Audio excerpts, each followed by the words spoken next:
Welcome back to Mom Looney Sisters. We are thrilled to have Andrea, a certified health education specialist and certified asthma educator. Her dedication to asthma education spans local, state, national, and global levels, including leading programs like award-winning asthma home visit program. Andrea, welcome to the pod. How you doing? Thank you, y'all. I'm doing well. Thanks for having me. We did a little introduction, and the stuffy bio is the stuffy bio. Can you tell us a little bit about yourself? My original degree was in interior design, which I still love because, I got to keep my skills sharp. But love what I do in public health. I'll help anytime, anybody, anywhere, anytime. On vacation, I help somebody in Hawaii. Love to travel. Love Paris is my favorite city. I love Hawaii. We just rescued 2 ginger kittens. And I know people say, you cannot have pets if you have allergies and asthma. Well, we've all had allergy shots, and I'm never going to be a grandma. So the 2 little kittens are going to be my grandbabies, and we love them. And we just keep a really clean house, stay up on the allergy medicines and all that. But yeah, I'm a sucker for kittens. Definitely. Do you mind sharing a bit of background of how your son's asthma diagnosis inspired you to shift from interior design to public health and asthma education? Always an interesting story, and people want to know what's going on behind the scenes. When my middle son was 5, I noticed that he was always a lot sicker than his older brother, and he would get sick. It would last a lot longer. That mother's intuition, you know your kids and you know something's wrong. And this is way back in January of 2000. So 25 years ago. I had my little article from Parents Magazine, and I took that to the pediatrician because that's what we used back then, because the internet wasn't really a big thing back then. A lot of people didn't have computers.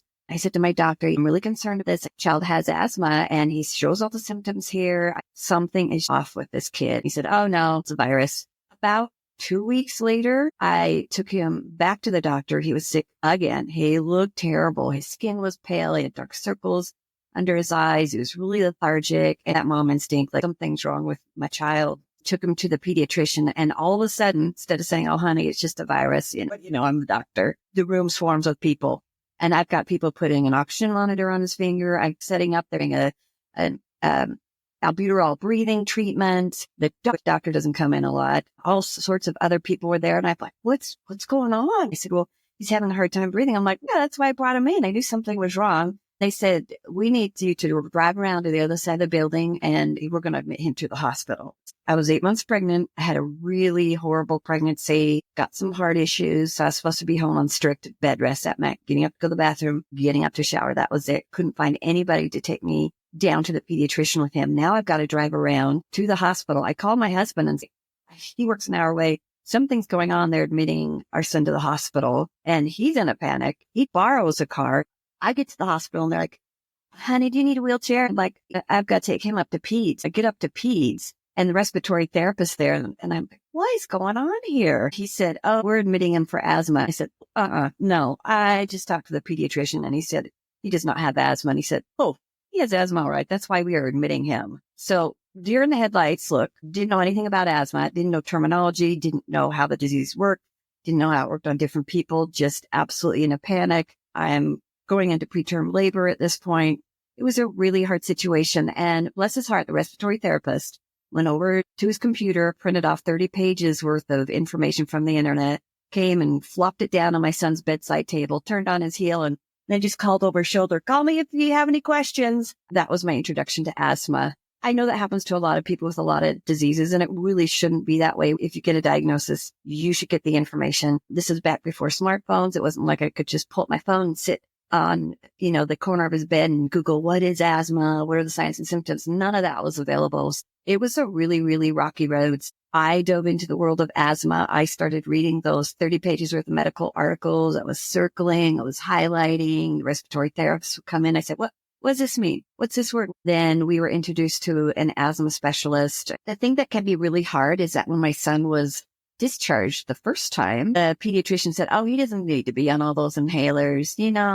There's steroids in them. That kind of stuff isn't good for the body. You can just stop all those, which I did what the doctor told me. My son was back in the hospital 4 weeks later with pneumonia again. So this time we decided to go with the asthma specialist and go with someone who knew what he was This is his specialty. That can be a little bit hard sometimes. When my son was first diagnosed, I had some helpful family members that were into homeopathic medicine. They said, oh, you know what? We got these drops. Just put them under his tongue and not fix anything. Starts having problems. You just use that.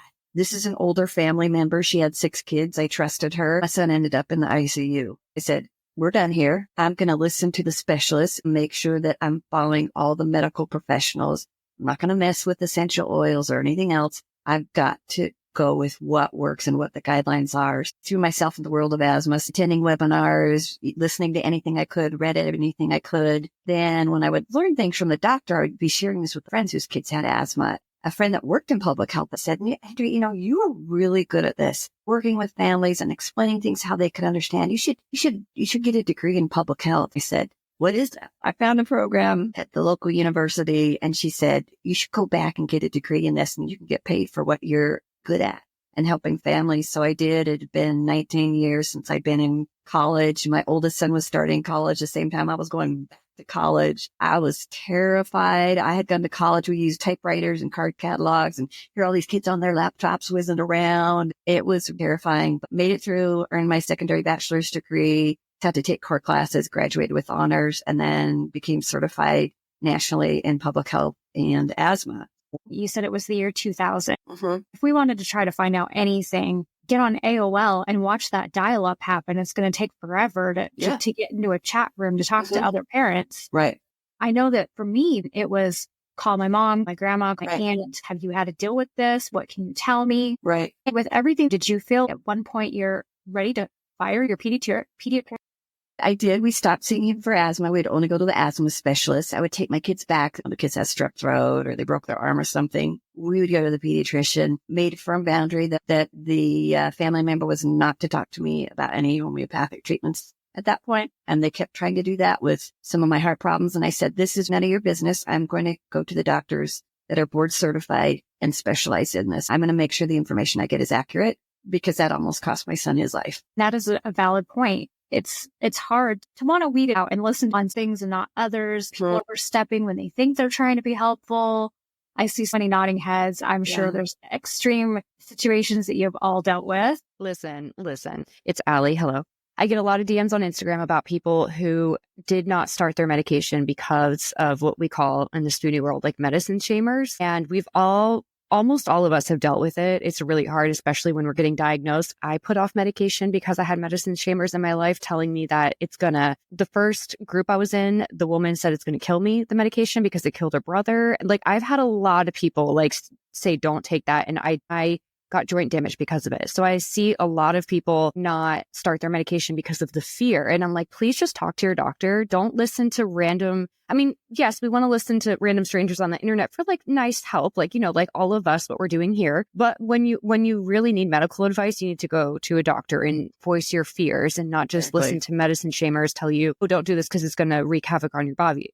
It's like, if it were happening to you, I think you would have a different perspective, because that medicine shamer who had me not want to take my meds, and ended up happening to a family member of theirs, and they were like, oh, they need medication. It's like, yeah, when it happens to someone close in your family, you'll understand. But I'm very passionate about this. So my thing in the inboxes is this tea will cure cancer, this pregnancy, genital warts. I was like, how do you cure pregnancy? I always get stuck on that one, but how do you cure pregnancy? Then you want me to think that this is about to take away all of my autoimmune disease. You sprinkled in pregnancy with testicular cancer. This is a miracle tea. It's a no. You don't need those medications, but I do.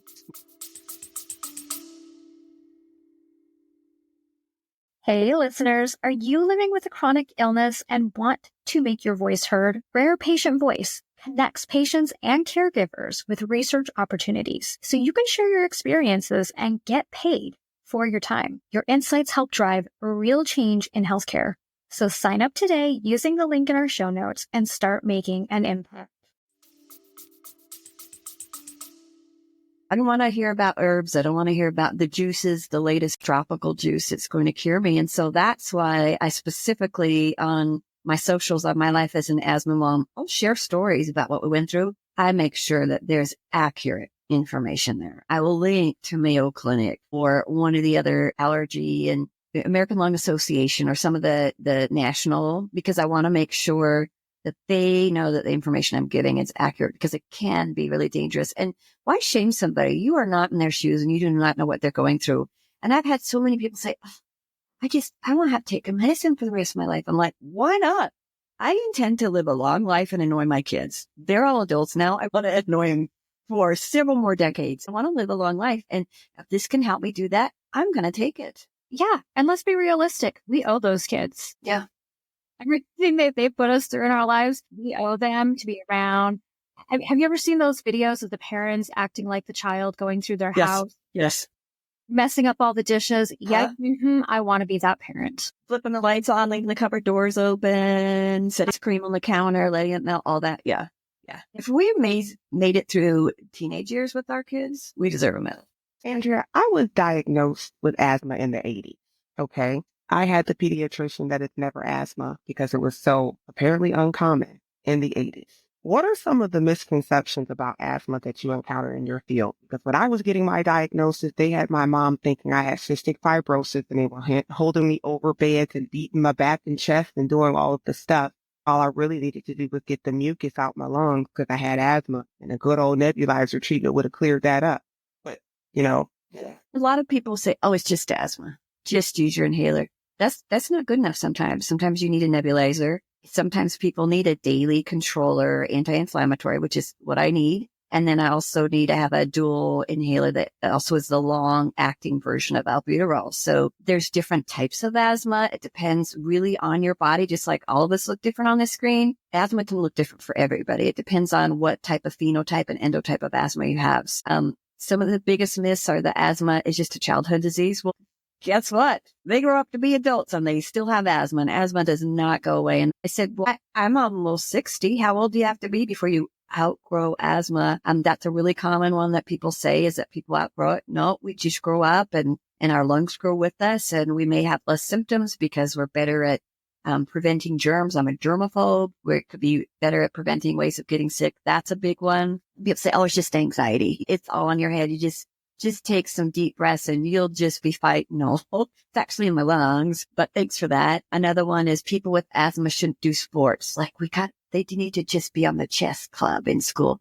Well, no, we want your heart strong. We want your lungs strong.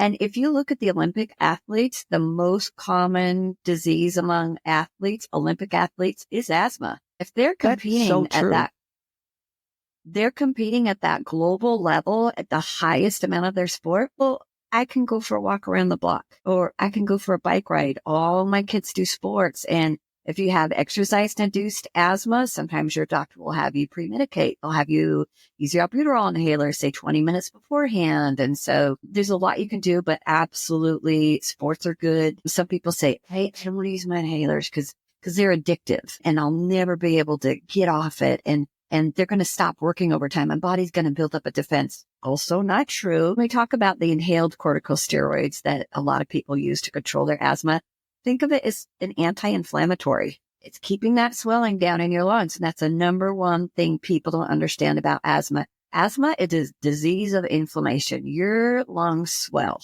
And every time they swell, they're going to build up scar tissue. People that are not treating their asthma over time can actually go on to develop COPD. So if you imagine you're injuring the same place on your body, say you got that cupboard door that sticks out, or that part on your island, you come around the corner, you're always hitting your hip on it. Well, after a while, you're going to build up scar tissue there because that's a repeated assault on the body. That's what happens with asthma. So really preventing that from happening and keeping that swelling down in your lung, it can lower the amount of asthma attacks you're having. It can help keep you out of the hospital. That's an important one. They're not addictive. They don't stop working. Another one is people say, what? I'm not hearing any wheezing. Oh, well, you can't be having an asthma flare because you're not wheezing. We don't all wheeze. I can't wheeze to save my life. My daughter, I can hear across the room. So if I end up in the ER, which we get the California fires all the time, we get smoke from them all the time in my state. Ended back up in the ER and the nurse like, you're not wheezing. I couldn't even speak. So I had to have my husband say, you know what? She really knows what she's talking about. She's certified in asthma. She doesn't wheeze. She never has wheeze. I have cough variant asthma. So you can't always look for that. That's another one of those myths that, oh, they're not wheezing, so it's got to be something else. Those are some misconceptions about asthma, I would say. I'm in the Rocky Mountains, Salt Lake City, Utah, right outside all the beautiful ski resorts. It's a gorgeous place. We have really horrible air quality right now. It's How's the air notoriously quality? bad in January. In fact, I believe it's either a red or orange air quality day right now. It's yellow. The health warning's yellow. And that's from the fires in LA. This is from our inversions. So how do you So what plan your day happens to is, day? well, we really don't go out a lot in the winter. And if my kids, I had 2 grown kids that moved back home. If they want to go out, they go to the gym. They go to the local rec center to run and do all that type of stuff. We really don't go out. We make sure that we always have the recirculating air set on the cars when we go out. When the air quality is really bad like this, we also make sure that we're changing the air filter, the cabin filter for the car. So most people think, oh, you mean the cabin filter on the oil? No. It isn't the air filter on the engine. There's an air filter right behind the glove box, and it filters the air that comes into the car. So that needs to be changed very frequently too, if you're driving around a lot with this inversion. So sometimes they don't allow the kids to go out to recess on really bad inversion days because it can be that dangerous for them. Little kids breathe faster. They have that faster respiratory rate. They're outside more than adults, so they can really have a lot of lung problems from this. They're outside a lot. So that's just part of where we live. We live at the bottom of a bowl and all the air pollution is trapped, and we have that inversion. If you go up above that, you go up to Park City and go up to some of the ski resorts. It's crystal clear and blue, beautiful skies. And then you come down into this smog and this gunk. Congratulations on winning the asthma home visit program. You won in 2022, the EPA, the Environmental Leadership in Asthma Management Award. Can you tell us more about the program and its impact on families? Yes, was our statewide program. I ran the program in my county. I have about 750,000 people, and we cover about 2,400 square miles. I did all that driving, go around and visit people. So our program was grant funded from the state health department. Gets the funding from the CDC. Doesn't cost people anything because it was only made for 750,000 people. I could only help the people that had the most severe asthma or uncontrolled asthma. So we would get referrals from the hospital, from emergency rooms, from pediatricians, and we would help those people. And one thing I know going back 25 years ago when my son was diagnosed is you're just a deer in the headlight in the hospital when you get a diagnosis. You don't know up from down. And so when these people are discharged and they're in their home and they're comfortable because they're in their familiar surroundings, it's easier for them to learn and to remember what you're telling them. So these home visit programs are really important, and they may hear a tenth of what the doctor told them with the pediatrician or whoever they're going to go see. So what we would do is we would go into the home, and I would also offer visits after hours because I don't want people to miss work, because when you have asthma and you're taking a lot of sick days, I don't want anybody, their job to be in jeopardy because I had them meet me there for 2 hours at their house. I would also offer to come after hours or on a Saturday. Go into their home and we would teach them basics, asthma symptoms, emergency symptoms, say, here's what normally happens during an asthma attack. However, if these things start happening, this is when you need to go to the emergency room. We would talk about asthma triggers. What are some of those things that are going to set off your asthma? And people just didn't realize how the environment, things around them could affect their asthma. We would talk to them about different types of inhalers. So, okay, so let's put a sticker on this one. This is one you're going to take every day. I'm going to put a little sticker on the back that has a calendar. So that reminds you that you're going to take that every morning and every night like your doctor's asked you to. This one over here is when you're having a little bit of that little tickle in the straw, you start coughing. You can use that inhaler, and they have a little sticker of that of a little kid coughing, because most people really mix up their inhalers, which one they use. And then there's different types of inhaler. There's dry powder inhalers, meter dose inhalers, and soft mist inhalers. All 3 of those are going to be taken differently. So go through all those, and I have them show me. Now, just show me, pretend I'm not here. Pretend you're just going to use your inhaler for the day. Show me how you would normally use that. Remember, I'm not here. And I would show them a video with proper inhaler technique, and I'd say, okay, now tell me if you notice anything different on this video. Is there anything else you do differently? If they couldn't remember or didn't notice, then I would pick it out. Okay, just remember, you got to shake that first because it's like an aerosol. Make sure you shake that first, or make sure you breathe out all the way first, then bring the inhaler over. So whatever it is, we would correct their inhaler technique. Then we'd have them teach it back to us. We would always use that. So I wasn't sitting there yapping at them for an hour and a half. I would have them teach it back to me. Okay, now you teach to me if you were teaching someone else had to use an inhaler, how would you do that? And then we'd explain why. Remember, it's a disease of the swelling. I'd have this little segment of a pool noodle, and then I'd have a little segment of a paper towel tube. I put rubber bands around the outside of the pool noodle, and then there's a little bit of saran wrap in the middle. I said, okay, now try breathing through that. That's what we have to try to breathe through when we're having an asthma attack or an asthma flare. Look at this big piece of this paper towel tube. Look how big that is in the middle. Nothing causing problems. You can breathe right through that. I would always say, if you remember nothing else about today, you do not want to be a pool noodle. And they would laugh, but it would help them remember, yeah, I got to keep that swelling down in my lungs. So we do that on the first visit. The second visit, we come back and we teach them how to make their house allergy and asthma friendly. Being cleaning supplies, I would write another grant to be able to get cleaning supplies for them and actually teach them how to clean. You would think that people know how to clean their house, but you got to do things a little bit differently with allergies and asthma to make sure that you're getting rid of dust, you're getting rid of mold and some things that wouldn't maybe bother some of the other people, helping them feel like instead of being a victim of that disease, that hey, you know what? I can do something to make sure that I'm not having so many bad days and I'm not ending up in the emergency room. The stats for this, and this is one of the reasons we won the award, we reduced people that ended up in the hospital that participated in our program. We reduced that by 87%. Yes, 87. Visits to the ER decreased by 75%. People taking prednisone, as we like to call it, Satan's little tic tacs, because you get a little crazy when you're on it. That we were able to cut that in half for the people participating in our program. People missing, remember I talked about missing work days? We decreased that 80%. And kids missing school, we decreased that by 51%. So really, we're helping these people have a better quality of life. They don't have all these medical bills. I think it was for every $1 that we would spend in the program going out and visit them, we were saving, I believe it was $3 in medical costs to the insurance companies. These programs are all over the country. A lot of the public health departments have them. Some hospitals even have these asthma home visit programs. If you're interested, I know a lot of people go, oh, honey, I have had asthma all these years. I got to teach you a thing or two. And usually they don't know as much as they think they do, or they're missing things. And so really these programs are fantastic. I can't rave about them enough. So check and see if there's one in your area. That is so helpful. I think a lot of people, this would never even occur to me about if I'm cleaning my house well enough or properly enough. Am I forgetting something?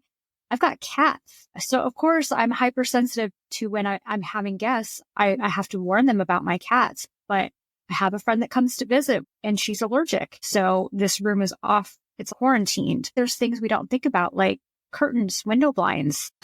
What do you recommend? I am looking at right now at my bay window at these beautiful plantation shutters. They're the worst for asthma because I don't know about all of you, but that is not on my list of to-do things by the end of the day. I am too tired, but I'm not sleeping under these. So it's okay. If you have something like that over your bed or those 2-inch wood blinds, the horizontal areas are going to trap dust, making sure that you're cleaning those a lot or switching to something else. What we did in my daughter's room, because she was extra sensitive to dust, is we had just the Roman shades. They would just roll up during the day. It's that vertical surface. None of the dust will stick to it. And then we'd roll it down and we had little shears underneath that. I made sure that all the curtains we can have washed. My in-laws had a vacation home, and you know how they would nail those curtains up to the wall? Those had not been washed in 30 years. So make sure you're washing your curtains, cleaning the blinds, your vacuum at least once a week with a HEPA vacuum, and make sure that you are vacuuming under the beds. Everybody forgets that, but our asthma specialist did not let us store anything under the beds. Because think about the last time you actually gave a good cleaning under your bed, usually when you move, which for me is like every 13 years or something like that. If you are short on storage and you do need to put things under the bed, they do make really low, narrow bins that you can get. You can slide underneath. Make sure when you're vacuuming every single week, pull those out, vacuum underneath it, wipe off the top of that lid with the microfiber cloth, and make sure you're keeping that dust down. In bathrooms, make sure that you're running the exhaust fan the entire time you're showering and an additional 15 minutes. And that's really going to pull that moisture out of that room. Another thing to look for, I love watching interior design shows, obviously, because that's my jam. I see this fantastic how they're tiling the bathrooms. Well, 10 years, 15 years down the road, you're going to have cracked grout. You're going to have missing grout, and that can cause black mold to grow all behind your wall. Ask me how I know. Happened in my last house. Sometimes a shower surround might be a better option. They've changed over the years. They used to be really ugly when I was younger. Now they make them. I have one upstairs and it looks like white subway tile. You can get them so they look like good marble, not like the kind of marble that they used to make. So water intrusion is really a problem for a lot of people. And I don't know if you've ever heard of water meters. They're little water alarms. You can get inexpensive water alarms from the hardware store.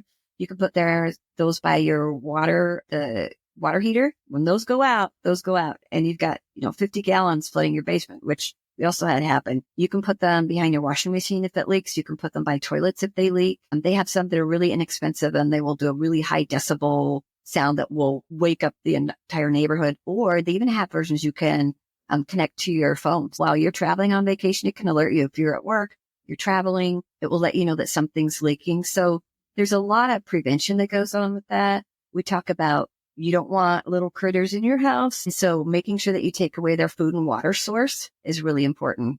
Washing the dishes before you're going to bed, wiping down the countertops, getting those teenagers or college kids, whoever's at home, making sure that you're using chip clips, making sure that things are stored in Tupperware containers. Take that trash out. You don't want that smell bringing in the mice and roaches and that type of thing. I could go on forever. Managing asthma as a family can be challenging, but what advice would you give to parents that are raising children with asthma and allergies? This is a lifelong disease, and this is not going to be a sprint. This is going to be a marathon. Trying to involve the family members. When one of my kids would be in the hospital, we'd go down, and every Friday night we had pizza and movie night. Well, we'd go to the hospital and have pizza and movie night. And then we would have the other kids help out. Hey, can you go grab the nebulizer for me? Can you grab a vial of albuterol? Or can you go get the oximeter? We need to stick that on his finger. So getting everybody involved, because I wasn't always going to be there, and everybody needs to know how to respond in an emergency if someone was in trouble. There was a time I was out setting up for a garden party in my backyard. I don't know what set me off. I was coughing so hard. And Andy, I don't know if you've ever done this where you're coughing so hard, you're trying not to throw up. You've got a really bad asthma attack. I came in the house and I was just shaking, and I was trying to get the nebulizer. My son just swooped in behind me, grabbed the nebulizer, put the albuterol, put the kit together, put it on, turned it on, and handed it to me. And I needed that right then because I was doubled over on my knees trying not to throw up. So having everybody in the family know how to help with whatever disease it is. If it's with diabetes, have them know how to check your blood sugar and how to be able to give you your insulin. If it's with any other disease, whatever that is, everybody in the family needs to know how to treat that. And let everybody know, sorry, I haven't spent that much time with you this week. Maybe we can go out to lunch on the weekend or something, because other kids are going to get left out when one kid's in the hospital. That can be a problem. And then don't be afraid to ask for help. If you need somebody to help take your carpool shift. If you need somebody to run your kids to soccer. If you need people to bring in meals, when people are like, oh, if there's anything I can do, just let me know. Like, I could really use a meal tonight. I haven't gone to the grocery store. I am so tired of starting a migraine, whatever it is. People do want to help. So give them something concrete to do. And then we use a lot of humor in our family. So we're always, and I know, Jenny, you love Aladdin. So we'll quote lines from Disney movies, and with the one with the little penguins. I just forgot the name of it, where they're all in the zoo. With Not Alex, Happy Feet? Alex the lion. Madagascar. What is it? Thank you. The penguins, when they get to the wrong place, they go, well, this sucks. My daughter would quote that. We'd quote other movies. Try to have some fun with it, because you're either going to laugh or cry. But, laughing doesn't give me a headache. Crying does. When it comes to things like toys around the house, do you need to wash them often? Yes. Do you need to limit how many are around? Yeah. Yes, that's what we would tell people. Make sure that you're washing the bedding on your bed once a week, everything on the bed. And for most people, I would say, well, when was the last time you washed your bedding? And people would say, I don't know. If you can't remember, go wash it. If you're listening to this podcast, put your laundry in if you can't remember. And then we would always set a day of the week. We've got a house full of kids when they were younger. So everybody would have a day of the week. So every Friday, my husband worked 410. So Friday morning, you'd go pop the laundry in. So once a week is best practice for washing your bedding. Obviously dry it. I don't know if people are living in different climates, really drying it outside and hanging it on the clothesline is the worst possible thing you can do if you have allergies. That pollen is going to stick to that wet fabrics. If you can use a dryer, that's really the best thing to do. And then we would limit the stuffed animals for our kids. Grandma would always give them something for their birthday and Christmas and any other reason because they were so cute. We'd love it. We'd say, okay, well, you can put 2 of your favorite stuffies on your bed. The rest were in a bin, covered up with the lid on. Then about once a month, we'd also wash and dry the stuffed animals too. Sometimes that can affect the fur. Sometimes you can put them in a lingerie bag or a pillowcase and then pin that over the top and put safety pins all along the top of it. And then it doesn't get as much agitation. But making sure that that room is really clean. Also, you can use air cleaners in the rooms. We swear by air cleaners. We have them in each of the bedrooms. So that can really help too. But yeah, good question about the stuffed animals. Those are a magnet for dust. This is helpful because even though I don't have asthma, we all have company over at some point, and you want to make sure that you are thinking ahead and being respectful for guests. Living with a rare disease or chronic illness can feel isolating, but you are not alone. Find Your Rare is more than just a brand. It's a movement. From empowering apparel to real, raw conversations, they're here to remind you that your story matters. Because being rare, it's your superpower. Explore, join, and wear your rare with pride at findyourrare.com. That's what you can do in your living room. If you have a vacuum, if you have a canister vacuum or regular vacuum with the attachment on it, you can vacuum off the couch because cat hair sticks to everything. We all know that. Or you can use a lint roller. There are some sprays out there that are low odor, that are allergy and asthma friendly that reduce allergen. So you can give the couch a quick spritz or the carpet, turn on the ceiling fan, make sure all that air's out before your guest gets there. And a lot of things that I would do if I would go to a house for an asthma home visit, and I would pull up to the house and the yard was just a mess. I knew the inside was going to look that way too. I would just pre-medicate. I'd use my albuterol before I'd go in. If I go to a friend's house that has dogs, I'm also allergic to dogs. So I just use my inhaler before I go and just knowing, I may need to use it again when I get in there. But there's things we can do to kind of preempt it for us as well. But things like ceiling fans too. Make sure you're cleaning the dust off of those. Yes. Those get nasty. I actually created a graphic for that on my socials of things that people might not think about. So, and think your computer screen here, it just sucks that dust. Your big screen TV, make sure that you're using something. I grew up using the feather dusters. Those things were useless. Now they have dusters that the dust will actually stick to. So being able to go all throughout the house, and we do the fans, do on top of, if people are still using VCRs or DVD players, or maybe your router, TV screens, anything like that, make sure you're dusting all of that as well. Good suggestion. Get it off. Don't just move it around. Exactly. Yeah. Now, you've also been involved in asthma education at the global level. How do approaches to asthma management differ across cultures, and what lessons have you learned from working internationally? A lot of the asthma inhalers can have different names in different countries. I can't say, for instance, I need to use my reliever inhaler here. It's albuterol here in the U.S. Well, in the UK, it's salbuterol. So there's going to be different names. We can't go by names because every country's going to call things differently. We need to just say the anti-inflammatory or the one that you're going to take every morning and every night. And then this one is when you're having symptoms. You can go ahead and take it. I think that's important, and offering resources in the countries where they live. So not everybody lives in the U.S. that goes through my socials or follows my blog or anything like that. I'll share resources from Australia or England or something from India. And so making sure they have resources in their country, and then knowing that things that I may share here in the U.S. may not apply to other countries because our healthcare system is different. And we may pay significantly more for inhalers here than they do in other countries. And I know Congress had addressed that, and 3 out of the 4 inhaler companies have actually lowered their copays to $35. One did not. My inhaler is one of those that's still quite expensive. I have to not only use insurance, but then I have to download a coupon and use a coupon every year to be able to get that extra $50 off. That things are going to be different in all the different countries. And you're right when it comes to different customs and things in different countries. So for some cultures, having a chihuahua, they believe that will absorb all of the diseases in the home. But then it's also an asthma trigger if they have asthma and are allergic to dogs. So, how do you approach that? I would never tell people to get rid of their pets. I was on an asthma home visit and went into a home, and a woman said, if you're going to tell me to get rid of my dog, you can just turn around and walk right back out that door. And I said, oh no, I'm not one of those kind of people. Don't worry. But is there a way that they could still have their pet, but maybe have a pet free room for the child to sleep in at night? Maybe the dog isn't allowed in the bedroom and maybe the door stays closed and the showers before they go to bed to get all the dander off them, climb into those nice clean sheets that they just washed at the week mark. They have their air cleaner in there. So maybe can they have one safe room that the pet's not allowed in? So you have to be a little bit delicate with different people and the needs that they have. What resources or programs would you recommend to families that are seeking to better understand and manage asthma? I would go, there's 3 patient organizations. They're sort of rivals here in the U.S., but there's 3 that are really good and make sure that they have patient-friendly information, so low literacy level, infographics, seminars, asthma summits, all that's free. So kind of the 3 big is American Lung Association. They've been around for I think over 100 years or something.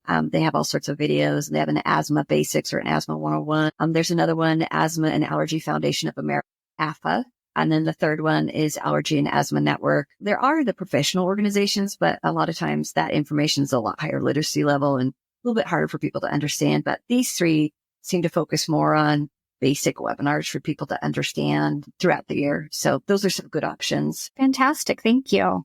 First, I want to say how confusing this interview has been because we have the same name. Every time you say her name, I'm like, huh? You know where I'm from, but you weren't talking to me. It has been throwing me off. I'm not being passive or inattentive. I'm trying not to respond to hearing my name. But I do have a question because we feel like we lose things when we're told that we can't have the smell good stuff and the candles and the perfumes and the fragrances. What would you tell someone newly diagnosed that they have to, when they have to give these things up, what are alternatives for them to still have a little fun and not die of, suffocation from having the asthmas? And it could be something as simple as trying a different perfume because Andy, I don't know about you, but patchouli oil is the worst for me. It will trigger an asthma attack every time.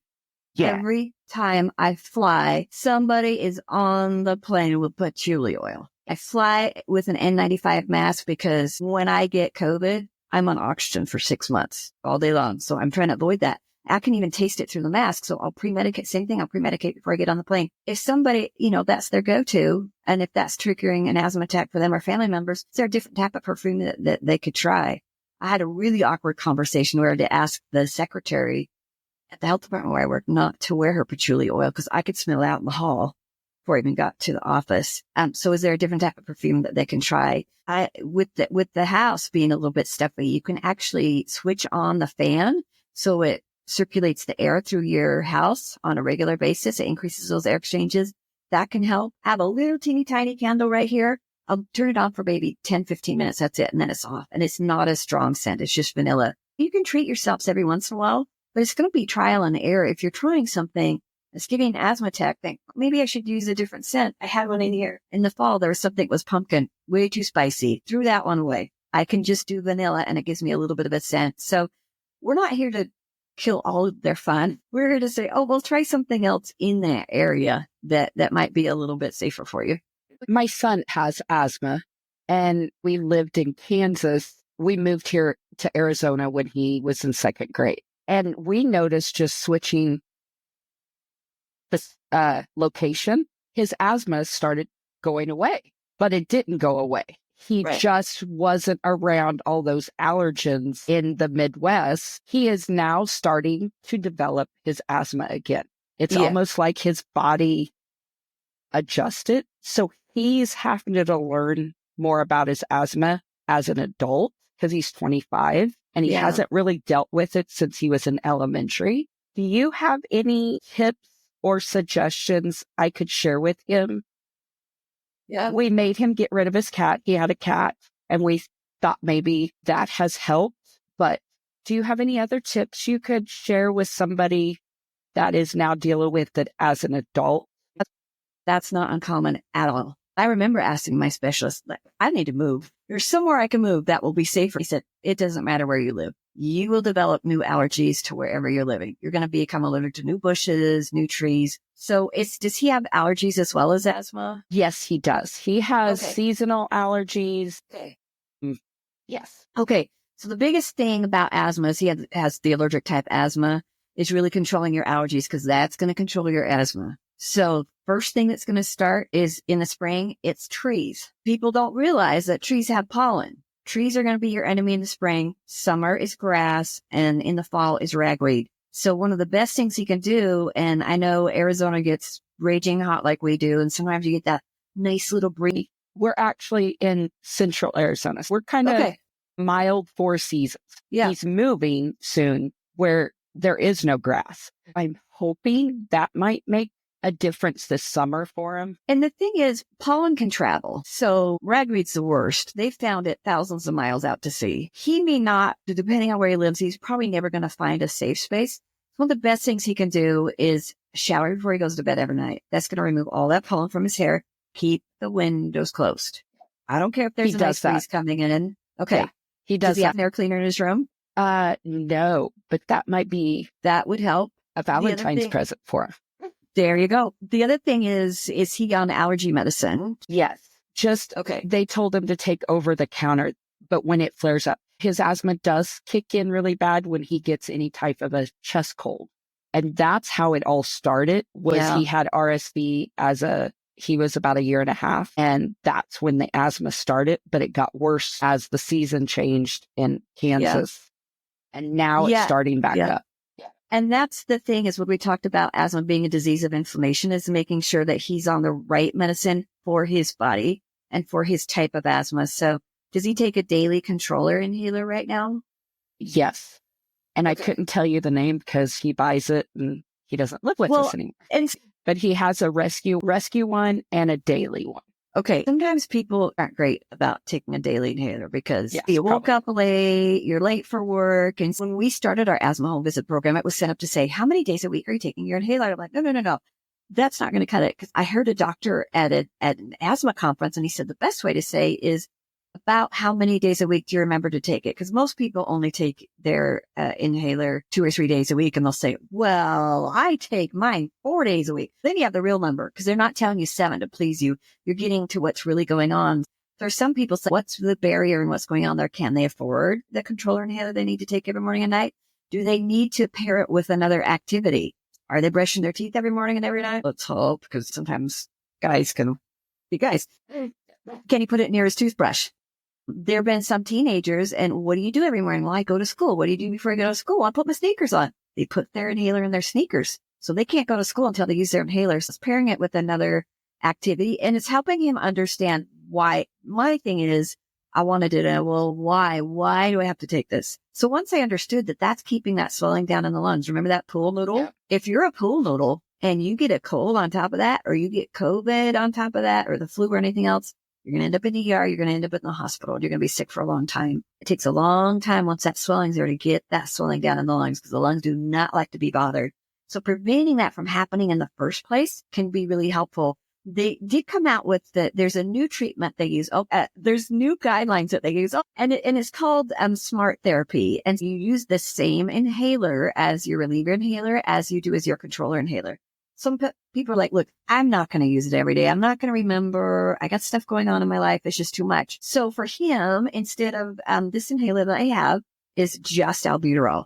There's a newer one, which I can't get to right now because it's upstairs. It's a combination of albuterol and it has that little anti-inflammatory in it. So if he's having asthma attacks during the week, and this new medication, it's been out just over a year. It was available forever in Europe, and it's called Air Supra. It's all one word. So it has albuterol in it, and then it has a little bit of the anti-inflammatory as well. So every time if he's having a flare-up and he's going to use his albuterol, he's going to get a little kick of that anti-inflammatory. There's 2 controller inhalers on the market that you can use every day, and then you can also use when you're having an asthma attack, and that's Dulera and Symbicort. Both of them have a medicine in called formoterol. If you look at graphs of how albuterol works and how formoterol works, they're identical. It works just as fast as albuterol, but it lasts longer. Okay. So those 2 medication studies have shown all throughout the world and here in the U.S. that people can use those. If they don't want to use it, say he remembers to take his Symbicort or his Dulera twice a week, then he can use the same one for his reliever inhaler because some people don't like carrying around 2 inhalers. That might be a barrier that he's dealing with. But I like the full noodle example because I think he will understand that a little better. Yeah. He's a boy. Well, and a lot of times, like I have 2 boys and a girl. Our kids are, let's see, how old are they? 30 and 25. And, they don't like to be different. So these are what I would use. Okay. If you can see those there. So this is a paper towel tube. I just put craft paper around the outside to mimic the color of the pool noodle. You go to the dollar store and get those latex-free rubber bands. You could see this, how the bands are just pulling in around that. When you have an asthma attack, these bands, they're smooth muscles and they tighten and they shorten and they just squeeze from the outside. You got all that swelling going on from the inside. Look at that versus the pool noodle. Let me flip them around. And then what little room is left, there's my little saran wrap. So try breathing through that versus this. So having them just understand, you're going to have a better quality of life if you can really prevent having problems in the first place going on with the lungs. I mean, most people don't want to hear that, 20 years down the road, they're going to be on oxygen because they did control their asthma and it transitioned to COPD. They don't care. That's far down the road. They don't care. But you can ask them, is there anything that you can do now that you want to do that you feel like you can't do because of asthma? He might say, well, I can't play basketball with my buddies because I'm really short of breath, or, whatever it is he likes to do. And you can say, humor me. What would happen if you tried using your inhaler, say like every day for 2 weeks, like morning and night, like the doctor wanted you to? Just curious to see if you feel like you don't have to use your reliever inhaler as much, if you can keep up with your buddies in basketball or skateboarding, whatever he likes to do. So sometimes if you phrase it that way, they're like, fine, I'll try it. Then I follow up with them in 2 weeks. They're like, I didn't use my inhaler in 2 weeks. That never happens. Sometimes you can try and approach something like that. Thank you so much. Those were great tips to help him. As adults, they think they're an adult, but I love the examples, so I appreciate it. Thank you. You're welcome. I understand. I love having like a physical object to explain it, and it kind of like helps people see it. So like how we were talking about medicine shamers, if you had that to show a medicine shamer, they would be like, oh, right. Yeah. Okay. They're going to need medication to help with inflammation. I wish I had a pool noodle and something to explain what my joint is like. Yeah. Right. Because I have rheumatoid arthritis. So those who are like, do you need medication? Because it's an invisible illness. And so it's asthma. It's invisible. We can't see it. To have something physical helps. The professional model, and this one shows what happens. But most people are like, what even is that? So I'm like, I've got to come up as a designer being creative. Let's come up with something a little bit more creative. So this, they understand. I would go to the dollar store every spring and I would buy these out of pocket, pay with it for my own money. I would make sets of these for all of our school nurses. Because in other places, they're employed by the schools, but they were employed by the health departments, and give them a set of these every year. They always have a whole bunch of new nurses. I put a little flyer in there about the asthma home visit program. I'm like, these are latex free. You can teach students about what happens and why it's important for them to use their inhaler. This costs almost nothing. But yes, I wish we had something for rheumatoid arthritis that could show people. Yeah, because you can't see that. Come up with something silly for it. I agree with Allie. In fact, giving me ideas, I appreciate it, because I think for every condition out there, it'd be great if we could think of a physical way to show people what it is that we're all feeling, even though they can't see it. Yeah. Hope you can come up with something. I'll have to think that would be really interesting to show what happens with RA. I appreciate your time so much. This was so helpful. Thank you.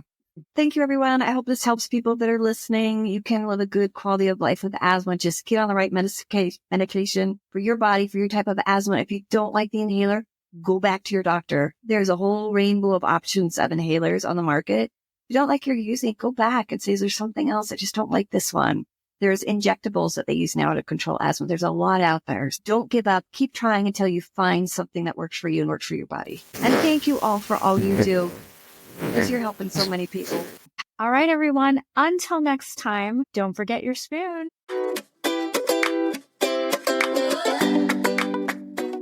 All guests featured or mentioned in this podcast will be listed for your convenience. Don't forget to rate and subscribe to My Spoonie Sisters and follow My Spoonie Sisters on Instagram for updates on new episodes and more.